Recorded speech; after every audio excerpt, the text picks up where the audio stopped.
I call this meeting to order. Welcome, everybody. The school board of Campbell River has a governance policy 15 that requires the first meeting of November to elect a chair and vice chair, as well as appoint the signing officers for the year. And that's why I get to start the meeting as the official chair. And my purpose was simply to elect the chair for this year.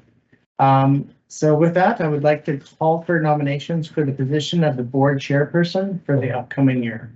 Are there any nominations for the position of board chairperson? Yes. I would like to nominate Craig Gillis, please. Okay. Craig Gillis has been nominated for the position of board chairperson. Are there any other nominations? This is a second call. I'll do one more call, third call. Are there any other nominations for the position of board chairperson for School District 72 Campbell River?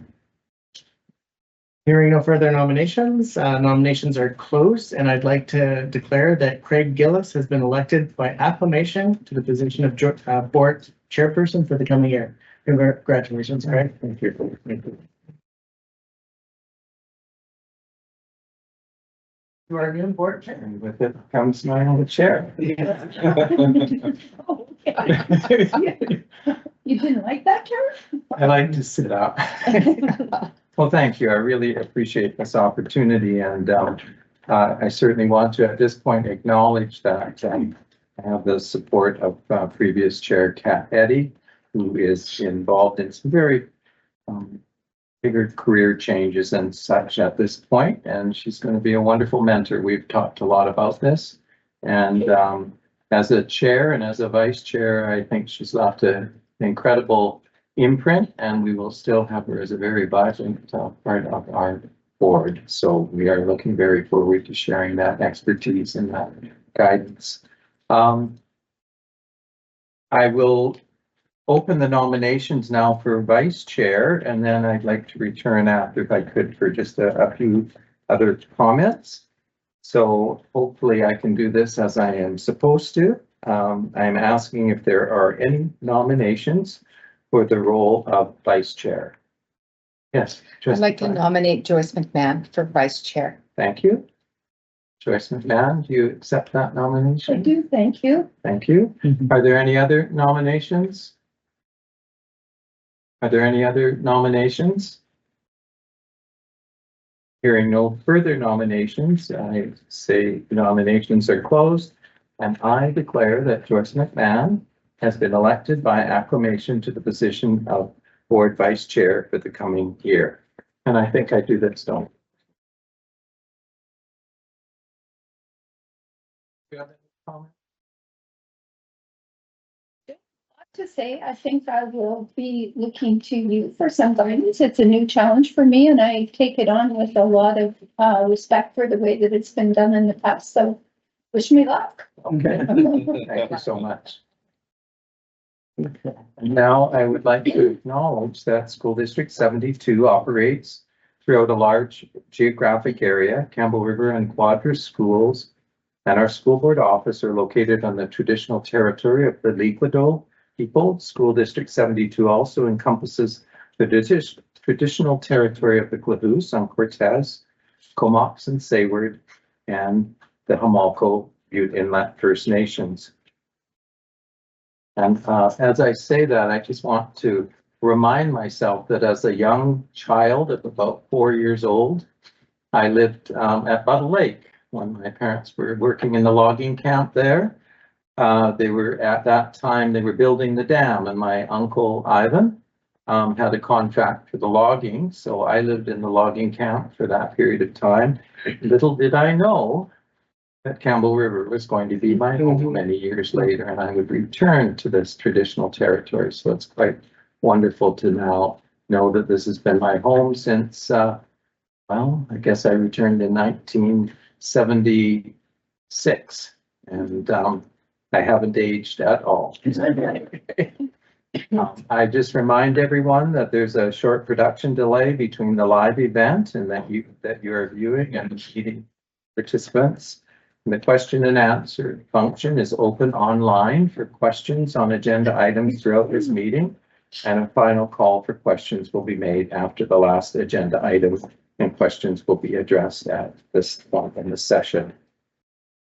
And now to just a few comments. I would really like to share with people how important I feel the upcoming Remembrance Day is to us. As a former social studies teacher, whether you are Indigenous to this territory or you are an immigrant, I think we are so privileged to live in this part of the world in an environment of relative peace, a place where healthcare, clean water, education, and opportunity exist in large part because at another time in our Canadian history, people fought for freedom.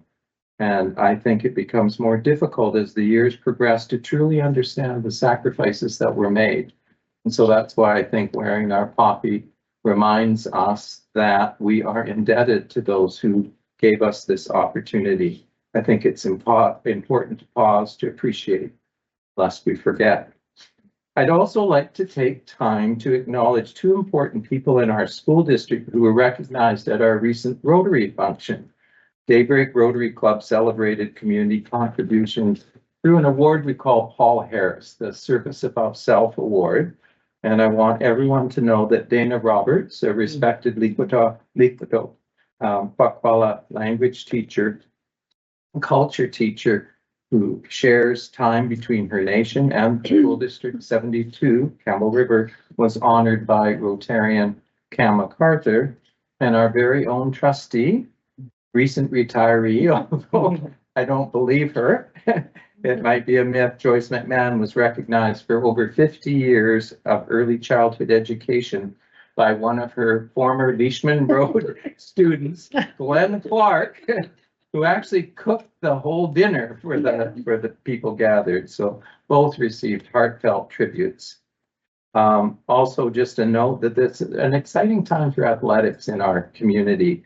I spoke to Coach John Jepson today and Ray Wilson, who hosted the Vancouver Island Soccer Championships, and yes, they finished third and they're off to the provincials. And I was also at the North Zone Junior Girls Volleyball tournament, and I believe both teams there have qualified for the North Islands. And I just want people to know that coaches spent incredible hours in practice and in play and driving kids there and in rooting for them and in building their character. So hats off to all the people who contribute in that way. And finally, although I'm going to take this item, but I just wanted to say a moment, and I'm sure Superintendent Manning will also. On November 18th, our school district will celebrate the long service of many employees who have dedicated much of their career to supporting our Campbell River students. And what's special about our district is that whatever union you work for, whatever role you have as a staff member in our district, you are celebrated for your commitment to our school district. Our strategic plan focuses on students, but it's our long-term service evening that focuses on the adults who build the foundation of support for our students. And so with those thoughts, I turn back to our superintendent's remarks. Oh, I'm sorry.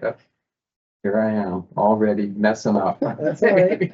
So if I could call for the appointment of signing officers, is that in There's a motion, item 4. item 4? Here it is, that the Board of Education for School District 72 hereby appoints the Secretary Treasurer, the Assistant Secretary Treasurer, the Board Chair, and the Vice Chair as signing officers for the school district. We could have a mover, please. Thank you, Trustee Briggs, Trustee Harper, and all in favor. Motion carried. And now on to item 5, which is the superintendent's remarks. My comments and remarks will be a little bit shorter tonight than usual. I first of all I wanted to thank both Chair Eddy and Vice Chair Gillis, as you know, they've been in those positions for the 2 years that I've been here so far as the superintendent and done an outstanding job. And you know, Chair Gillis, now I know you'll do an outstanding job in your new position, as well as Trustee McMahon, Vice Chair. Now, looking forward to working with you both in your new positions, and just wanted to thank Kat for all the work that she's done as a chair over the last 2 years. It's interesting.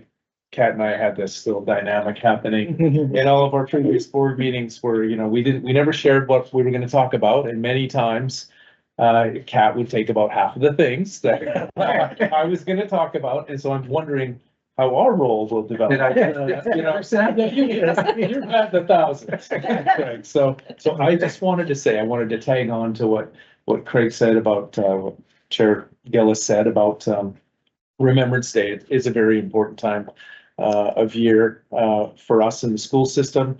It's one of the most somber occasions that you can go attend a school and see a Remembrance Day assembly. I was always extremely proud when I was a principal of all of my schools. During that time, the kids were so respectful and just had some absolutely wonderful ceremonies. First year I was here, I went to Timberline's Remembrance Day ceremony, which was just outstanding. Steve Joyce did a fantastic job helping run that assembly. And then my second year I was at Kerry High, and their assembly was amazingly powerful. Just so great to be a part of. So I do hope that trustees take the opportunity to go to an assembly at a local school on Monday. Those assemblies will take place the day before actual Remembrance Day, and they are really special occasions. And I encourage all of our senior staff to go up to those assemblies as well. And I just want. Is that time when they? Almost all of them happen around 10 in the morning. And they vary in time, but usually at an elementary level, they're only about a half an hour long, a little bit longer at secondary and middle school, but they are very moving and well worth attending. And that's all I really wanted to say tonight. Thank you so much. Okay, if we could ask for the approval of the minutes of the meeting of October 21st, 2025. Trustee Harper. Trustee Harper and Trustee Hagan, thank you. All in favor? So. And any business arising from the minutes? Yeah, Yes. I actually, Please. I have a few comments. I spent longer than I ever expected reviewing the festival report because I really wanted to understand it better. So I wanted to just bring a few comments forward because I was left with some thoughts and some questions that I really think I'd like to share. And I was quite impressed with the entire report. It was very thorough, very detailed. And in particular, impressed with the high participation rates of our students in this current FSA. You know, as our superintendent pointed out last time, our graduation rates have improved and students seem to be transitioning quite well from grade 10 to grade 11, even to post-secondary school, which is really impressive. But once more, I've noted that the Indigenous high school students are not taking higher level math courses that will allow them to enter into a research-driven university as an option. So my question, and I guess I might direct this to our superintendent, how do we address this trend for Indigenous students to provide them with more options once they finish high school? So I'm not expecting an answer. I'm going to just leave that with you, okay? Because it's something we need to pay attention to, you know? And regarding the preparing elementary students to know what the FSA test is all about, I think that's a great idea. But I also think we need to be looking at how are we cross-verifying the data so that the FSA doesn't stand out as being the only evaluation of student learning, because it's not. So I think that's really important for us to be aware of. And in light of some of what I've read about the work of Cal Burke and what he's doing with schools The school administrators. It's very impressive, and if you haven't read it as a trustee yet, this vessel, that part of that's report, please read it. I look forward to seeing a cross-section of indicators in response to the query in the student achievement plan. The question is, what will we observe students doing and demonstrating? Because I think that is sort of an anecdotal kind of assessment that we haven't really looked at all that well. And I think that it's as important as the quantitative, you know. And I think the fact that students feel welcome, safe, and connected at school is so positive. It's so impressive. The fact that they feel such a strong sense of belonging means we have the opportunity to work with them to raise achievement levels and in areas that are currently below expectations. So I think we just really need to embrace that kind of thinking. Further, I would like to request maybe a more in-depth, or at least a presentation, maybe a more in-depth presentation on the section of the vessel report that deals with this section entitled Reflect and Adjust, that last section of your report. It's highly informative and worthy of bringing to the attention of the rest of us as trustees. It would bring us an improved awareness of the extent to which we are moving forward with key areas of our strategic plan. I think that it answers a question that we sometimes ask ourselves, but we haven't really discussed it very much at this around this table, and that is, how do we know that we are moving forward in the key areas of our achievement our strategic plan? And our superintendent has all that written down, but we just haven't heard it unless you go and read it. So I would like to actually have a little bit of a presentation on that, because it's just so important for us to know that we are moving ahead. So those are my comments. Yeah, thank you. And thank you for the time you've given to reflecting. Superintendent Manning, or maybe I should ask you, I should ask Trustee Gladish, do you have a time in mind by when you would like us to have that discussion? Whenever it seems appropriate. Perfect. No, Okay. but yeah. So I'm sure Superintendent Manning has a couple of notes there, and we will return to this topic. And thank you for raising that. Are there any additions or alterations to our agenda? Yes, Trustee. I have an IEAC report to give. We met this week. Okay.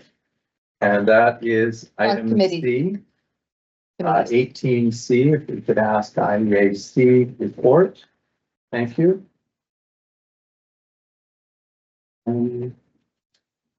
Trustee McMahon, did you have an? Yeah, I just wanted to make a brief comment around the Human Early Learning Partnership presentation that was made yesterday, I believe, around some of the work they're doing, the EDI, the check, the MBI, And where would you like that to be? Other business. Sure, let's put it under. Okay, that's update on the early learning project. That's item 19A. Thank you.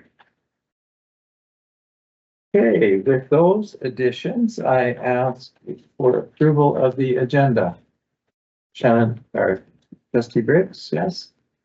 And Trustee Hagan, and all in favor? Thank you.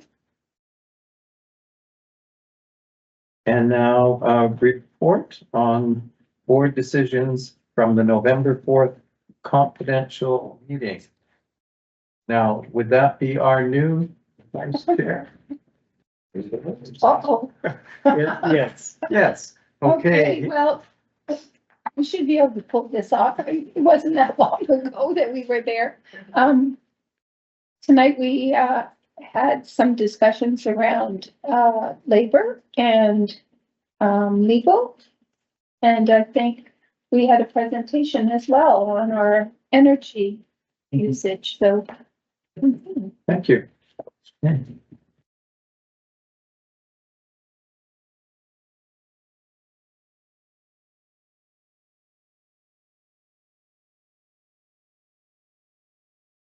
And I believe there was no correspondence. And I believe there were no public submissions. Agenda submissions. Educational. Electorate and board matters, so we're on to educational issues. We are on to business administration, the quarterly finance report. And that's Secretary Treasurer Patrick. So it is back to that time of year as well, when we start presenting our quarterly reports, and we've got the information prepared up to September 30th of 2025. So this has always been a tough report because for the 2 months of summer, we don't have teacher costs and EA costs, but we have maintenance trades working. And then when it comes on the revenue side, the government caught on to the fact that we weren't paying teachers over summer. So now they start to hold back our grants in the summer. And it really is a bit of a timing issue. So I'll go in and I'll touch on a couple things that obviously stick out due to these, but I'll also kind of point out where there's concerns or where things look. So the one that really is the timing issue that is a big is the top Ministry of Ed grant. So we were expecting $70 million. We really should have 3 months worth of grants, but again, they've caught on to the fact that we don't put out so much money out. So they actually fund us less than what we probably would really need. So you can see that, so we've had to adjust our budget year to date and basically match it up. We had to pick whether it's 1 month as on a teacher schedule or 3 months like it is on a quarterly report. So we picked the 1 month. So the 8 million is what we've received. It looks like we exceeded our revenues by $1 million, but we really haven't because it is somewhere in between is what we should have had. And unfortunately, don't really try to match it up with our expenses down here. So when you're looking at the top revenue, this negative there is actually a positive because our year-to-date exceeds our expected by $1.3 billion. But again, timing issue, it's nothing to celebrate. When we get to our next quarterly report, things will start to line up a lot better. Really what we should be looking at is on the expense side, total expenses for the year. Again, difficult to totally match it up because some are on a 10-month and some are on a quarterly. But we had a budget year to date of expectation of to spend 10.7 million and we're at 11.4. So we are slightly above what we had expected. But we'll get into some details here. But sometimes there are components of that are expected when you're purchasing data processing is what we call it, but licensing for software license for the year, they want it up front. Same with some of the supplies. So you can see most of the school supplies here, they get bought in summer. So we are exceeding our expected budget. So our budget, we try to break it up equally over the year, but we spent more in the summer getting stuff ready. An area with just a tad bit, we are over on teachers. We're not as much over as we had been. This teacher accounts will include the summer school teachers that did work and get paid. And then the rest of it is at 10 months. So we're a little bit over. Nothing too concerning just yet. We did not add we didn't add a lot of positions coming into the school year, so we shouldn't have expected to see it up a lot. But so that is something that is of concern that we're looking into and we'll keep an eye on. And then of course there's educational assistance as well, a little bit over. Again, not as much as we experienced prior years, but then there's the benefit issue. Still 385 for this quarter.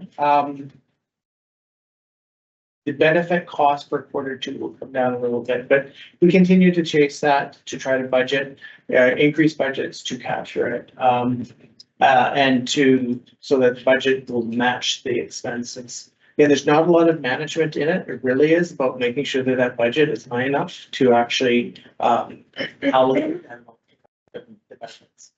Now the rest of them slightly underspent for district administration, slightly underspent for, maintenance and operations. Those are all good things. Our transportation and housing is a little bit over, but you can see on the supplies part, again, over summer, a lot of that gets done, so that's why that gets done, some of that. So those are the two focus, areas, with the last one being, we're, 740 over. That on its own probably doesn't mean as much as this time last year, we were $1.3 million over budget, so it's positive. Positive, we will have to increase those budgets, which means that we will still need to be conservative with any new additional spending or changes that we look at through the year. And we have to pay for the benefits first before we start looking at other things. So kind of combining this with enrollment stuff, I think things are pretty positive. So when it comes to our, so that's our first quarter report. Anyone with questions for Secretary Treasurer? No. Could I ask you, do you know if there's any movement afoot among other secretary treasurers just to bring to the ministry's attention the benefits concern? Because it appears that So my school business official organization is working on a costing report. It is identified in there. I'm not sure it's being given as much attention or concern as it should be. And we're in bargaining right now. The opportunity to fix the problem that has been faced by districts over the past 3 years should be being addressed right now for this next round to make sure that the benefit costs are adequately funded. And I'm not sure that that attention has been placed. I know that the people that do the costing are aware of it. They did not say that they have a solution for it though. So hopefully the awareness means it's better than it had been, but I'm not sure that there's a commitment that it'll be addressed. It's our district, it's $2 million over the last 3 years. Like it's an operations piece that takes money from the classroom. So when I look at those numbers, I see that it's about half of what that current deficit, Yeah. if you call it that, is. And so that accounts for a significant Yeah. portion. Okay. Well, thank you for that. And we're on to committee reports. And I guess that brings me to the fore here. And this is dealing with the report from the provincial council. I attended on October the 24th. That was a morning done virtually to save costs now. But I just wanted to bring to everyone's attention just a few things. The provincial council is a body that meets 3 times a year and basically looks at certain resolutions that deal with our functioning, but also focuses on issues that we believe as representatives of our school districts are important to bring to the forefront.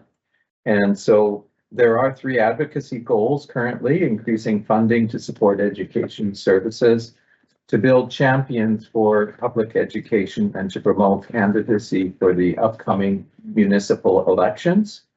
Our CEO, Trevor Davies, has 3 goals. He wants to build relationships with trustees and governments, to focus on systems, developing intentional, proactive, sustainable systems, and empowering staff, and feels that it's very significant at this time that we are very conscious of who we are as boards of education, what we do, and what matters. And so keeping that public profile to a clearly address strategic visibility and have an accessible media profile and advocacy through our meetings with boards and governments.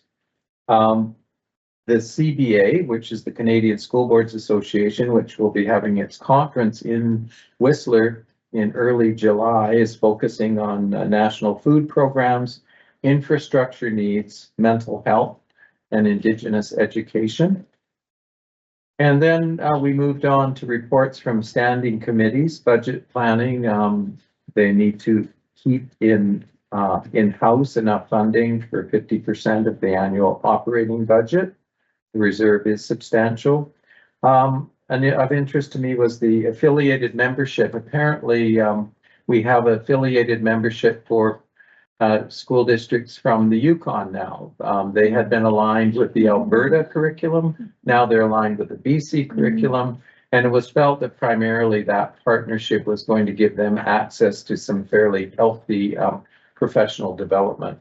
And currently, our organization is working on the development of some very, well, it's basically a 12-part I guess you would say orientation for current and new board members. So they're getting ready for the academy that will follow our elections in October. So those are primarily, we then spent considerable time on rules of order, and that was a lot of fun. I found out there's something called testing the house, and testing the house means you have two basic microphones, a pro and an anti. And so when motions come forward, the feeling was if you have 4 consecutive speakers that speak without anyone in the opposing, then you could call the question. In other words, it's meant to ensure that people have time to have a voice. And that was brought out that a lot of districts come from far northern regions of British Columbia, and it's important for us to all have voice. So there was considerable debate about that, but finally it was 87 agree and 13% disagree. Then there's tiling the door. Who knows what tiling the door is? I had never heard this. Oh, thank you. Tiling the door is primarily when you're having basically a standing vote that you close the doors so that you have a finite population of voters that are within, and then you'll open the doors after the vote, because as happens, people come in and out, and especially if it's during our AGM, there can be a number of, well, hundreds of delegates, and it becomes difficult to determine who's voted for what, and people can go out and pull some people in to vote and so on and so forth. And that was 80% for tiling the door, 20% disagreed. Amendments, those of you, well, we've all attended, and the amendments to the amendments to the amendments can take up quite a bit of time. But they came up with the option of if amendments are submitted beforehand, then they'll be accessible to all trustees, really promote that, but you could still have amendments from the floor, and 63% were in favor of that. And then time constraint for business session. What happens if we run out of time and we all have to go home at the end of the conference, but we haven't got through all of the items? The decision was then we would go to a virtual, because everybody has to have voice, and we don't want some issues to get short shift. There was some discussion about the order of, because people have noticed that the earlier items often have a lot of discussion, and then the later items are really quickly discussed, or they get less intense discussion. It was decided, though, that really it is important to follow. We have a legislative committee that has protocols that determine the grouping and the order of those, and we can't violate that. So 98% of people agreed to leave things as they are and go to virtual if we run short, and 2% disagreed. And so that, ladies and gentlemen, is the provincial council meeting. This next item is the City of Campbell River Liaison Committee meeting, and Associate Superintendent Sismic, and yes, you were there. Yes, correct. Secretary Treasurer Patrick and Superintendent Manning and myself attended that meeting. And I've got a couple of notes here. I will try to be a little briefer, but we talked about the dog park. It's a big hit. And for those of you who have not been to Evergreen, the neighborhood is happy, the dogs are happy, and it seems to have received a lot of positive. People come from miles. They're coming from miles around. Like a party. We did have some discussion around the master transportation plan, which is being worked on currently, and there is consciousness of the fact that the northern area corridor, particularly Peterson and Quinsam and so on, are going to need significant consideration given the population growth. I think we're projecting by 2030, there's going to be 50,000 people living in the Campbell River area. At least those were the numbers the city used. We also talked about the potential of exploring free or subsidized city bus routes for all students. There is another school district, Vernon, that apparently has already had some success with that. So we're going to follow up with that. We also talked about some of the community concerns around drug overdose and a need for us possibly as board members to have greater consciousness of the different programs that are being embarked upon to try and address what we know is a very significant. We were told that we were the I think by capita we have had the second largest number of overdoses in the province, which was incredibly startling. And of course, as a district, we would love to see things like youth mental health, integrated youth counselors funded that we think could provide a great resource. Associate Superintendent Phil updated our before and after school sites and explained that the next sites are Willow Point and Penfield, I believe.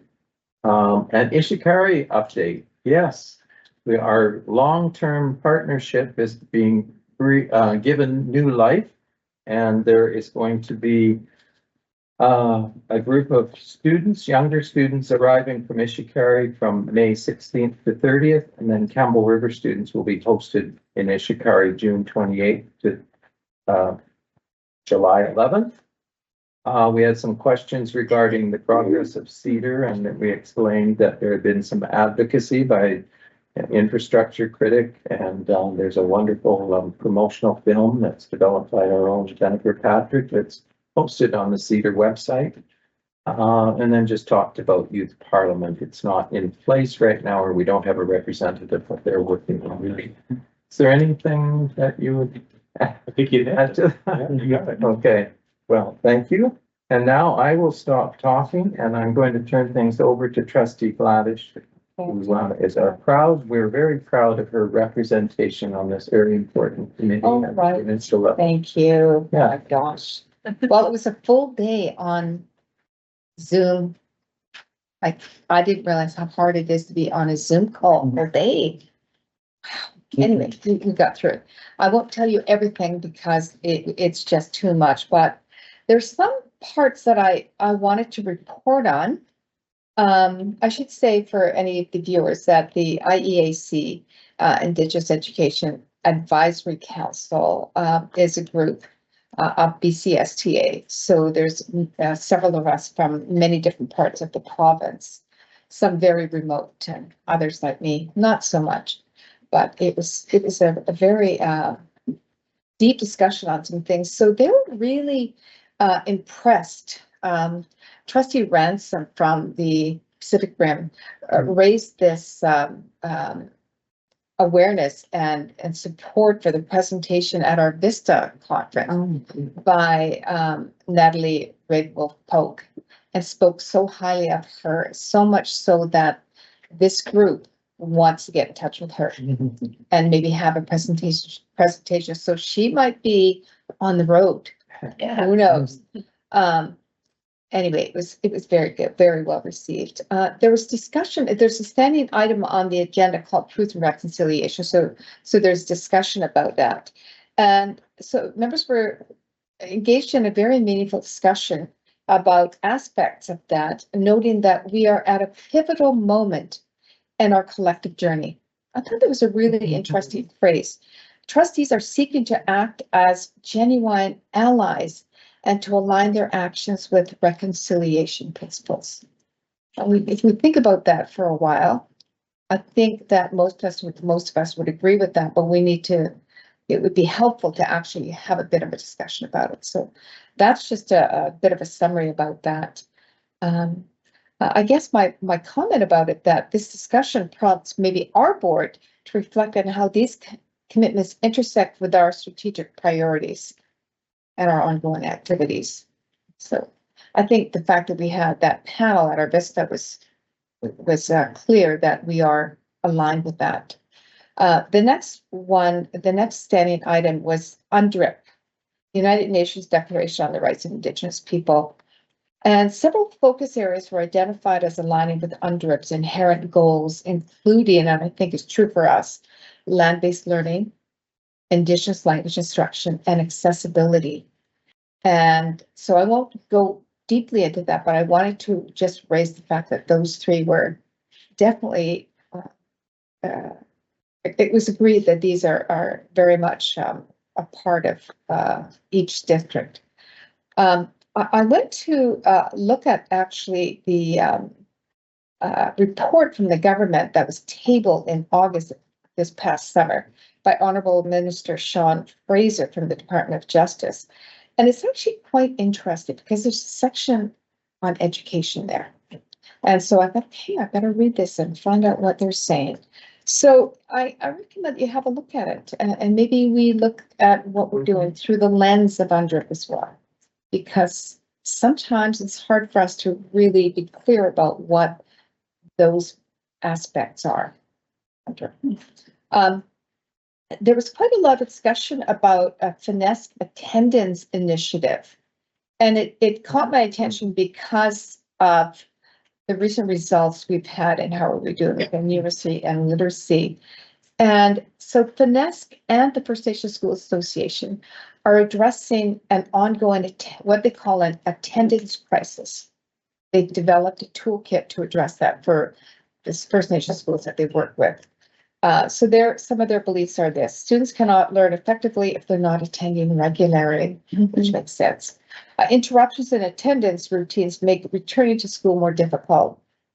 Missing 10% or more of instructional days is considered chronic absenteeism, which negatively impacts academic outcomes. So things for us to think about, because I haven't heard anything about attendance in our district. I don't know if we collect data on that, but it might be really interesting. What are our attendance rates overall in our district for some of our overall group students and our groups that we look at in terms of how are we doing in those categories? What factors contribute to chronic attendance?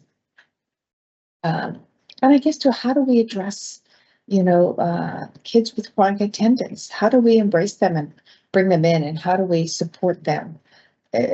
Especially if their reasons are completely valid. And my last question: should attendance be examined more closely within the "How are we doing" report or the framework for enhancing student learning? So, and finally, my last comments: input and reflections on any aspect of this report, here or at another meeting. Would be really interesting regarding potential actions or initiatives that we might want to undertake to learn more about, especially this area of information data that we don't really know very much about attendance. So those are some of what we talked about, and I think you'll probably hear more when we go to our academy. Yes, I believe that is definitely one of the topics that they're highlighting. Anyway, I mean, I'm open to any other questions or comments. Anyone have questions for Trustee Gladish? Thank you. That's thorough and thoughtful. Yeah. Certainly Thank you. gives us a lot to give our attention to in future.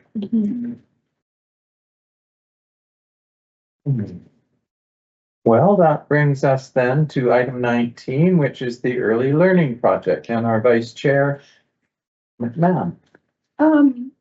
It's interesting. It kind of dovetails with Trustee Gladish's comments and thoughts around her committee.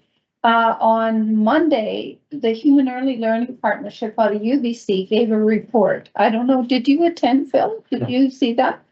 From what I understand, the data for this 9th wave of EDI has not yet been released to individual districts, but they were able to report on more provincial overall trends that have emerged over.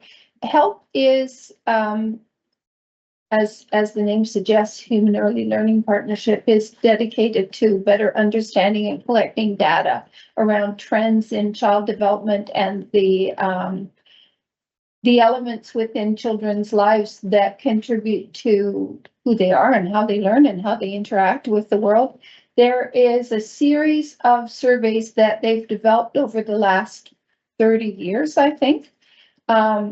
EDI is the early development instrument, and it is a survey that kindergarten teachers fill out about their observations of their students around about February when they've had a chance to get to know them. And that information is collated from every district in BC and also presented to us in ways that shows neighborhood trends as well as district trends as well as provincial trends based on school districts. But there also are a number of other surveys they use. The infant toddler survey is one in which parents of children who are, I believe, 1 or 2 fill out based on what the lives of themselves and their children are. And then again, there's a check survey, which is, are those the 3 to 5 year olds? Yeah. That parents again fill out based on the trends and the elements within their homes. And then there's further to that, there's an MDI, which is a middle development instrument, which is again through the schools, which students fill out based on what their experience is. And there's a 5th one, the YDI. Do we do the YDI? We have done the YDI, Which is the youth development, which is grade 11, 12. grade 11, 12. And again, the students themselves fill that out. I think the news is not great. Over the past 20 years, we have not done well in terms of whatever the needs of children and families are in order to support their success. I think it's interesting they do a lot of work in trying to collate information data between the TDI and the outcomes that might emerge as kids are leaving school. And I think the message is very clear that schools alone are not responsible for the lives and success and the figures that come out in the Fessel report. There's a lot that goes into the health and achievement of children, and most of it begins long before they get to our system. So it would be interesting when we do get the results for our district, if we could look at them in an eye to how they, impact our achievement goals. And I think it's interesting to note too that within our strategic plan, we do have a goal of being more collaborative with the larger community in honoring the fact that children's school and education and achievement doesn't begin when they walk through the doors of kindergarten. So it's a lot in absenteeism came up as a trend. They've noticed that the average amount of days that children are absent from school has risen by double over just the garden variety people. And I mean, there's a lot of ways in which we might interpret that. Our sensitivity after COVID around going to school when you're not well has been elevated, but it's hard to know. Anyway, I would appreciate some time that we might look at that at a future meeting. Any questions for Trustee McMahon? That moves us to item number 20, questions from anyone present on agenda items for this meeting. Thank you. And are there any questions online? There's no questions online, but there is a message of congratulations and support from Trustee Eddie, who was unable to attend tonight's Thank you. meeting. A message of congratulations to you on your newly elected position as chair, Gillis, as well as to Trustee McNabb on her newly elected position as vice chair. Thank you very much. Thank you, Trustee Eddie. Yes. Well, and as is longstanding tradition on this board, I guess that means we bring this meeting to, do I get to do this? Or you don't really do it? Okay. Such a nice sound. Yes.